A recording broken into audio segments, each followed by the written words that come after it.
حمزہ رفعت صاحب، اب اس تمام چیز کے اندر کیونکہ ہم ماضی کے کچھ ایکسپیرینسز یا خبروں میں یا جو کچھ ہو رہا تھا اس میں یہ دیکھ چکے ہیں کہ انڈیا از الائنس ٹو امریکہ اور ہم بھی الائنس ہیں، تو اس سب کے اندر امریکہ مزید کیا کردار ادا کر سکتا ہے اور پھر اس کے لیے زیادہ اہم کون ہوگا؟ پوری دنیا اس کو کیسے دیکھ رہی ہے یہ جو کچھ ہوا پچھلے 10 دنوں کے اندر؟ دیکھیں، ڈونلڈ ٹرمپ کا اس وقت ٹرپ ہے مشرق وسطیٰ کا، جہاں پہ سعودی عرب کا وہ دورہ کر رہے ہیں، متحدہ عرب کا دورہ کر رہے ہیں اور قطر کا دورہ کر رہے ہیں اس وقت۔ میرے خیال سے زیادہ بات چیت ہو رہی ہے کہ ایران کی نیگوسیشنز کے حوالے سے، ان کے نیوکلیر ویپنز پروگرام کے حوالے سے کس طرح سے تہران کو ٹیبل کے اوپر لایا جائے اور ایک ورکبل سولوشن لائی جائے جس سے ایران جو ہے وہ پرولیفریٹ بھی نہ کرے اور ریجنل سیکورٹی تھریٹ بھی نہ بنے۔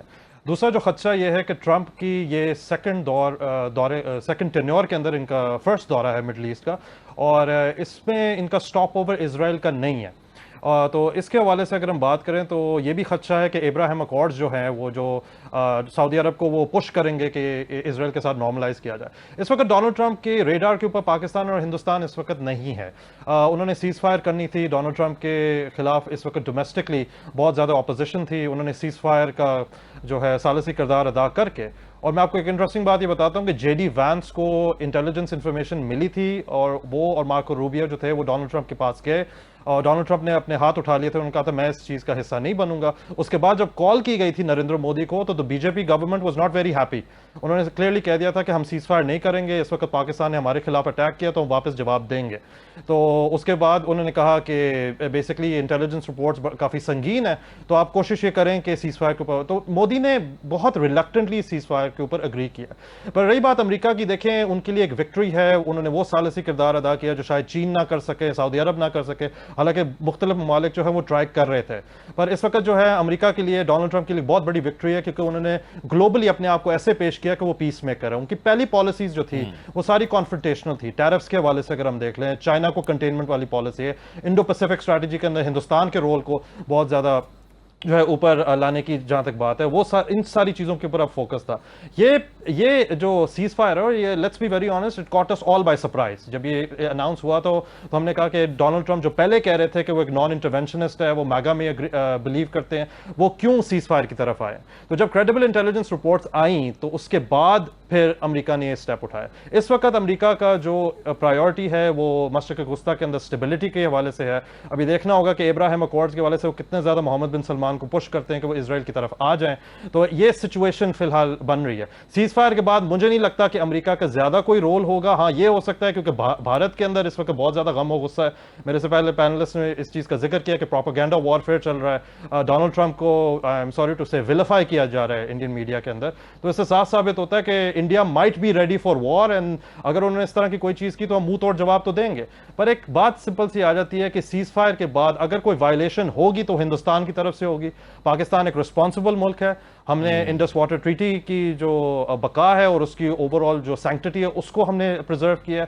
سب سے بڑی بات یہ ہے کہ ہم نے پہلے پہل نہیں کی، انڈیا نے انٹرنیشنل بارڈر کو کراس کیا، انہوں نے ہمارے سٹیز کو ٹارگٹ کیا، انہوں نے سویلینز کو ٹارگٹ کیا۔ اس طرح کی دوبارہ اگر کوئی ایڈونچرزم ہوگی تو میرے حساب سے واشنگٹن ڈی سی کے طرف سے کافی اسٹرانگ سٹانس آ سکتا ہے۔ میں حمزہ صاحب اگر آپ کی طرف آؤں تو کیا آپ کو لگتا ہے کہ اٹس ناٹ کہ دو کنٹریز آمنے سامنے کھڑی ہیں، یہ لگتا ہے کہ دو بلاکس آمنے سامنے کھڑے ہیں اور پھر اس کے ایفیکٹس کیا ہوں گے پوری دنیا میں؟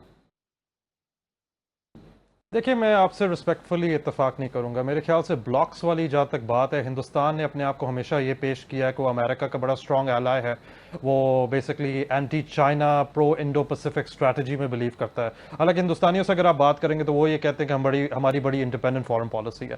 پاکستان کی بھی خارجہ پالیسی جو ہے وہ کافی کلیئر ہے، ہم کسی بلاک کا حصہ نہیں ہے، ہم چین کے ساتھ ہمارے بہت اچھے تعلقات ہیں، پر اس کا ہرگز مطلب یہ نہیں ہے کہ امریکہ کے ساتھ ہماری جو ریلیشن شپ ہے وہ جیپرڈائز ہوگی۔